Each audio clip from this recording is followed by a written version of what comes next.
Il y a un rapport direct entre le rap et la littérature. On raconte une histoire. Il faut pouvoir capter l'attention de celui qui te lit ou qui t'écoute. Il y a un bouquin qui m'a touché, c'est 1984. Tout ce qui peut te différencier des autres est interdit, c'est prohibé. À lire alors. À lire solide.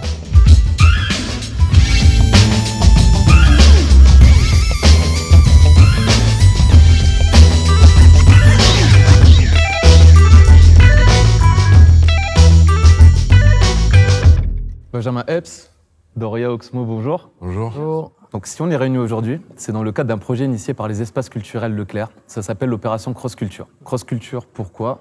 Parce que tous les arts sont quelque part liés. La musique a fait évoluer la poésie, le sample réédite les vieux morceaux, la peinture devient cinéma, et le rap se retrouve au centre de toutes ces cultures. Donc aujourd'hui, si vous le voulez bien, cher équipage, page après page, on va naviguer à travers l'itinéraire de vos inspirations littéraires. Honneur aux dames, et quel honneur! Doria, étoile montante du rap français, avec des punchlines percutantes, un storytelling inspirant et un flow implacable. Il a récemment brillé de l'autre côté de l'Atlantique avec un BET Awards devant un certain Central C. Et après des projets de toujours plus grande qualité, celui que l'on surnomme Epsito n'est plus le Rookie of the Year car il évolue désormais dans la cour des grands. Un grand, très grand, Oxmo Puccino, que l'on ne présente plus. L'enfant seul, l'officier de l'ordre des arts et des lettres, et surtout, après près de 30 ans de carrière, une des plus belles plumes de l'histoire du rap français aux innombrables classiques. J'ai une première question, quel est, vous, le premier livre qui vous a marqué? J'ai commencé par Mamadou et Bineta. Après, on a navigué entre Mamadou et Bineta, Tom Tom et Nana, comme tous les gamins. Faut que tu rappelles où tu as grandi. Exactement, ouais. Pour ceux qui ne savent pas, moi je suis né à Libreville, la capitale du Gabon, l'Afrique centrale, d'où la référence Mamadou et Bineta, parce que c'est l'Afrique francophone. Tout ce qui est écrit en français, qui est parlé français, nous, ça nous parle. Sinon, je dirais le premier vrai livre auquel j'ai été confronté, c'était au collège. Ça s'appelle Les bouts de bois de Dieu, de Saint-Ben Ousmane. Livre qui raconte l'histoire de cheminots syndicalistes qui sont en grève pour tout simplement améliorer leurs conditions de vie et de travail. Moi, j'ai commencé par les livres qu'il y avait à l'école, en CP. Donc il y avait la bibliothèque rose, la bibliothèque verte, le club des 5, Fantomette. Et merci aussi à l'école, en vrai, parce que c'est là où on a lu quelque part nos premiers bouquins au CDI, parce que vous allez souvent au CDI. Oui, oui. J'ai lu mes premiers livres à l'école. Ouais, c'est ça, des livres qu'on rendait pas forcément en plus, et après on nous les réclamait. Ça t'offre une possibilité de lecture et de ne pas te ruiner en livres, tu vois, pour ceux qui n'ont pas forcément les moyens. Je pense à des gens qui viennent d'un milieu comme le mien, où on avait du coup un accès à la culture gratuit, tu vois. Ça, c'était quelque part notre premier accès à cette culture-là, en tout cas.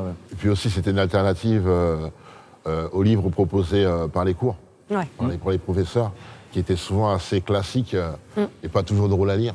Du Stendhal, du Hugo, enfin je veux dire, c'est assez costaud quoi. C'est marrant que tu dis ça parce que toujours au collège, je crois que je devais être en 3e et on a lu Molière, l'Avare, et c'est marrant parce que je me rappelle qu'avant qu'on ne travaille sur ce livre-là, pour moi, tout ce qui était un peu théâtral comme ça faisait peur. Tu vois, j'avais le sentiment que ce n'était pas de mon âge, quoi.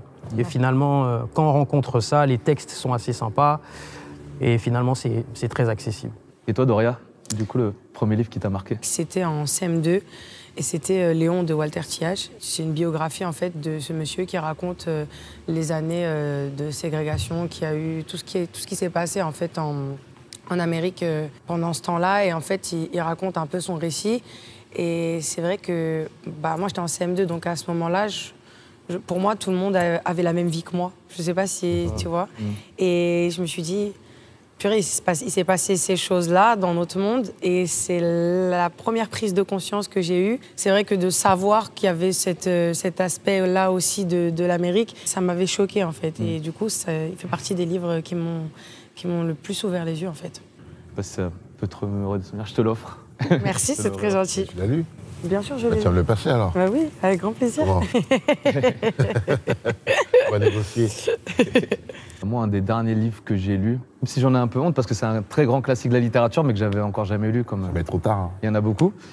Et c'est un livre qui vous a inspiré tous les deux, Doria et Oxmo. C'est 1984, de George Orwell. Moi, je l'ai lu au collège. Je l'ai lu au collège aussi, et je l'ai relu il y a 3-4 ans. Et ça fait froid dans le dos un peu, parce qu'il y a beaucoup... c'était un visionnaire aussi. Oui. George Orwell, et c'est ce qui fait de ce livre son plus grand classique. Le fameux Big Brother is watching you, ça vient de là. Oui. Bah ouais. Et dans une société dystopique où c'est une guerre de 3 continents qui se dispute aussi une autre partie du monde, et où tout le monde est privé de liberté, c'est vraiment tout l'inverse de... Toute pensée originale, tout ce qui peut te différencier des autres est interdit, c'est prohibé. Et... Si tu connais quelque chose, si tu sais combien font 1 plus 1, t'es en danger. À lire alors. Ouais. À lire solide. À lire solide. Oui. Très bien. C'est en 1984, mais en 2023, on est là. C'est impressionnant. Vous évoluez chacun du coup dans votre univers et vous avez un point en commun, c'est le rap. Je voulais savoir si on peut établir un rapport entre la littérature et votre art. Premier point commun qu'on peut faire, c'est l'écriture. Toutes les 2 disciplines se font par l'écriture. Et moi, j'ai quand même un peu le sentiment que la littérature m'a donné une espèce de clairvoyance sur comment organiser sa pensée. C'est-à-dire que aujourd'hui, dans le rap, il y a un exercice qu'on appelle le storytelling, qui en gros consiste à raconter une histoire, c'est-à-dire trouver comment l'introduire, avec aussi des éléments perturbateurs, avec une chute. Et ça, la littérature, c'est le propre de la littérature, c'est un art structuré en fait. Ouais. Et le rap, c'est la même chose. Tu dois introduire ton texte avec certains mots. Au milieu de l'histoire, il faut que tu aies une certaine cadence.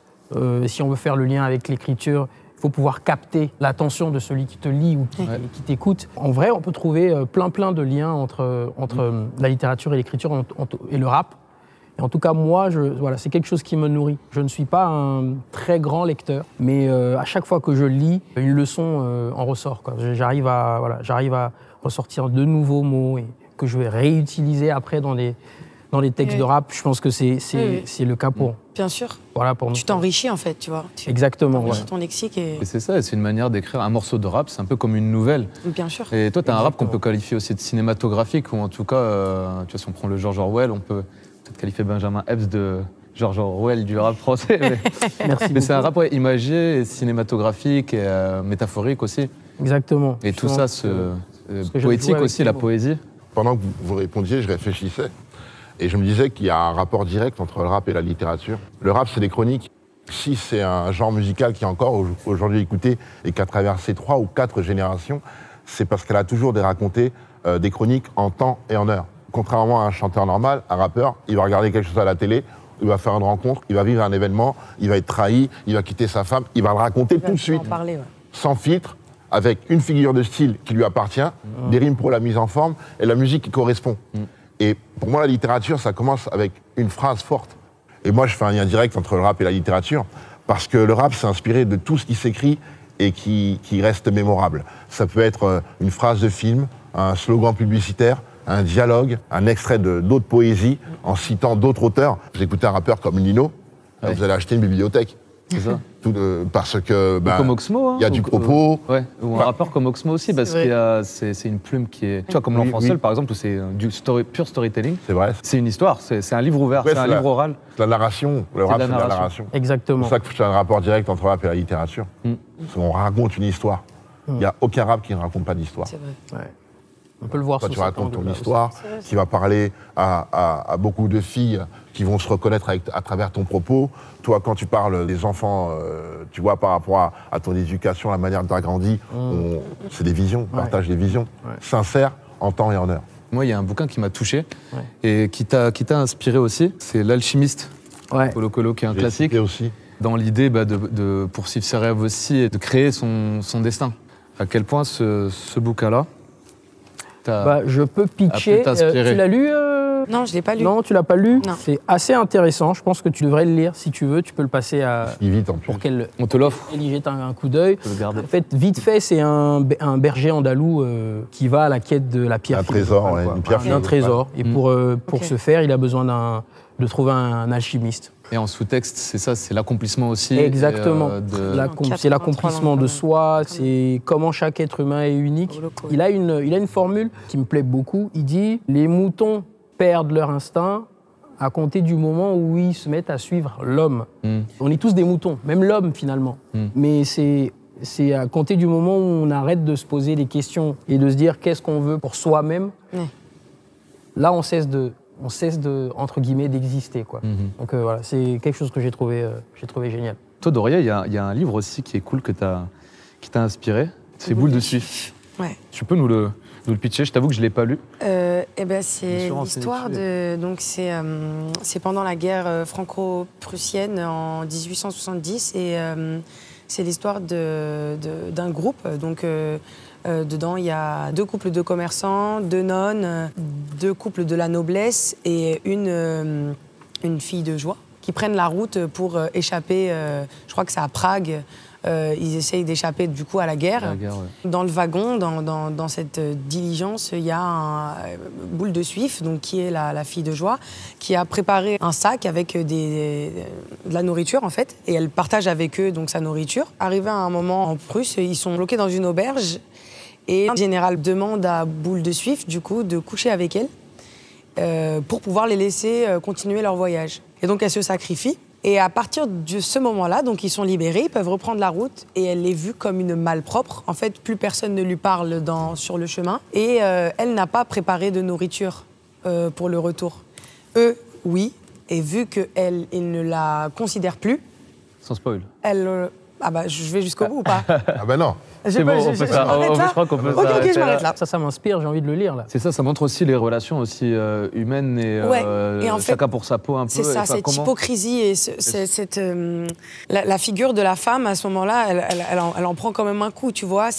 Tu donnes ton corps et tu nous libères, mais par derrière, on ne te respecte plus et l'image, elle est dure en fait. Ça représente un peu, je trouve, notre société qui est très individualiste. Tu vois, très individualiste. En fait, on chacun pour sa peau et même quand on fait un geste altruiste où on essaye d'être là, bon allez, je vais le faire quand même, alors que c'est pas du tout mes convictions, je le fais et à la fin on te renie, on te salit, ça se retourne, c'est là que ça se retourne contre toi en fait. Et j'ai trouvé ce livre incroyable. Toujours entendu parler, jamais lu. Ouais, pareil. Moi non plus, je l'ai pas lu.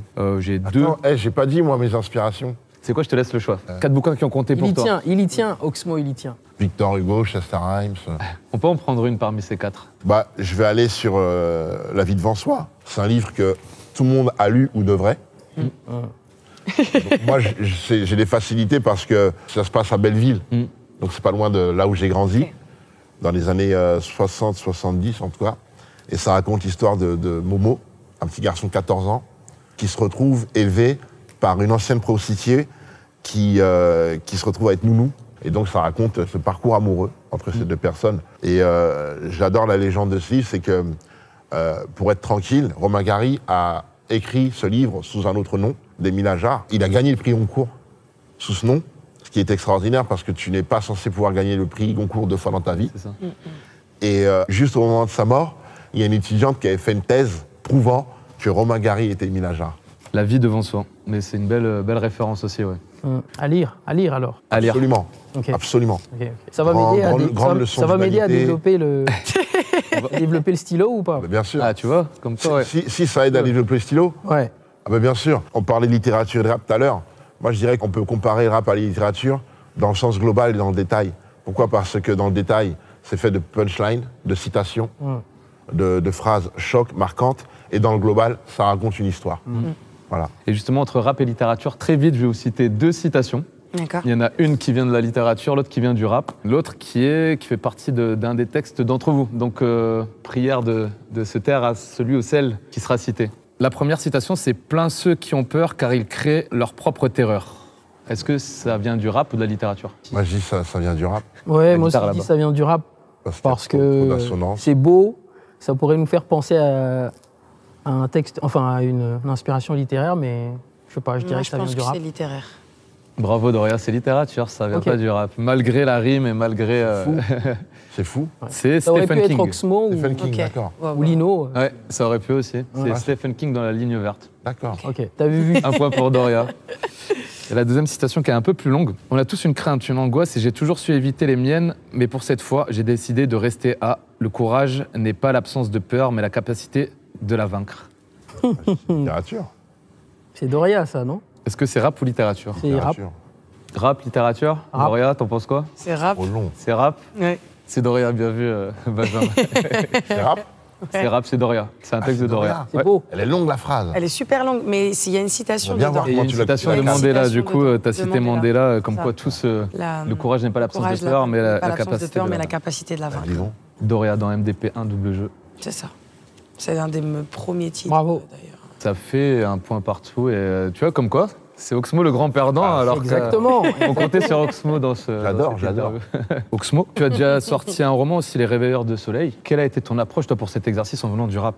Disons que moi j'ai fait la différence dans le rap parce que j'ai commencé à rapper plus tard que les autres. J'ai fait la différence dans l'écriture, en racontant des histoires, en attendant d'atteindre une technique qui puisse me satisfaire. Donc c'est devenu plus tard. Donc j'ai toujours eu cette espèce de schéma, introduction, développement, conclusion, qui pour moi est le minimum pour raconter une histoire et que tu peux appliquer dans tout propos et même dans une conversation. Et donc j'attendais l'occasion de pouvoir écrire une histoire au long cours. Et il a fallu que le Covid arrive pour que je puisse tirer profit de ce temps imparti. Mais c'est quelque chose que j'objectais depuis longtemps. Oui, oui. Et je ne fais pas de comparaison entre le rap et écrire un livre, parce que c'est trop complet contre une centaine de pages. C'est-à-dire qu'il faut développer des personnages, on peut rentrer dans le détail, donc c'est vraiment différent. C'est pas comme écrire une chanson. Non, c'est savoir où s'arrêter, c'est pas évident. Et puis surtout, être au service du lecteur. Le Covid m'a permis de regarder dans mes archives et de tomber sur quelque chose qui puisse plaire à un éditeur pour sortir un livre. Voilà. C'est pour ça que je conseille aux auteurs d'écrire tous les jours, même une phrase, quelques mots, un titre, parce que tôt ou tard, ça devient une boîte à merveilles dans laquelle tu pioches, tu te retrouves à un moment donné de ta vie où tu pensais comme ça, parce que l'idée que tu as à 20h30, tu ne l'auras plus jamais. Jamais, exactement. Donc, vaut mieux la noter Et pas l'oublier. et la mettre de côté, Exactement. tu vois. Moi, je suis quelqu'un comme ça aussi. Je travaille comme ça, moi. Et pour conclure cette interview, j'ai une dernière question. Là, si vous deviez recommander un premier bouquin pour se remettre à la lecture à un jeune, même à un moins jeune, mais quelqu'un qui veut lire, par quoi commencer? Je recommande toujours L'Alchimiste. Ouais. En plus, qui est facile à lire Oui. rapidement. Voilà. Et toi, Doria? Je sais pas. Là, si un pote, une pote te demandait qu'est-ce que je pourrais lire là, maintenant, ça peut être aussi parmi... Parmi ceux qui me restent, Ah, je crois qu'il me reste que Joël Pomera. Ouais, il me reste que Cendrillon. Donc, tu vois, je peux pas dire à tout le monde lis Cendrillon, mais ouais, c'est une très belle œuvre que j'ai étudiée du coup en cours de théâtre, que j'ai jouée. C'est une adaptation. C'est une adaptation, c'est une réécriture du coup de Charles Perrault. Ouais. Ils se marient pas là-dedans. Ils n'ont pas beaucoup d'enfants. Non, ils se marient pas, mais il y a quand même une belle histoire d'amour incroyable. Et j'ai vraiment aimé cette pièce. C'est Cendrillon de nos jours, en gros, sa maman décède, et elle lui offre une montre et elle lui dit regarde le temps et n'oublie jamais de penser à moi. Donc la petite, elle reste sur cette idée-là toute sa vie et elle regarde tout le temps, constamment sa montre. Faut pas que j'oublie de penser à ma mère, faut pas que j'oublie de penser à ma mère et de pas sur le deuil aussi. Voilà. Ouais, c'est beaucoup sur le deuil, en Cendrillon. tout cas, ouais, beaucoup. C'est une très belle œuvre que je conseille à tout le monde en fait. Merci beaucoup, ça fait beaucoup de lectures. Merci à toi. J'espère que C'était un plaisir. tout le monde a pris note et c'était un plaisir de parler de littérature avec vous. On a donné goût De nos vies J'espère. aux à gens de ouvrir lire. quelques pages. C'est important de Ou lire et d'écrire quelques mots, peut-être. de sortir pourquoi justement un peu de ces écrans qu'on Ouais. voit dans 1984 Oh, et de se poser un peu et lire un bon bouquin aussi, ça peut faire du bien. C'est intéressant Ça ne peut que. ce que tu dis, parce que je me surprends des fois dans les trains à être sur mon téléphone pendant que les autres Lise. lisent et je m'en veux. C'est là que je me rends compte que en fait, la lecture, ça nourrit l'âme, c'est très important. Il y a rien de nocif là-dedans. Et l'imaginaire aussi, à travers des mots, on s'imagine tout un monde, Bien des sûr. couleurs et des... Bien sûr. Merci en tout cas pour vos recommandations. Merci à toi. C'est un plaisir de Un discuter. plaisir. C'était un réel De plaisir. partager, Merci. comme la lecture. Super, merci. Merci.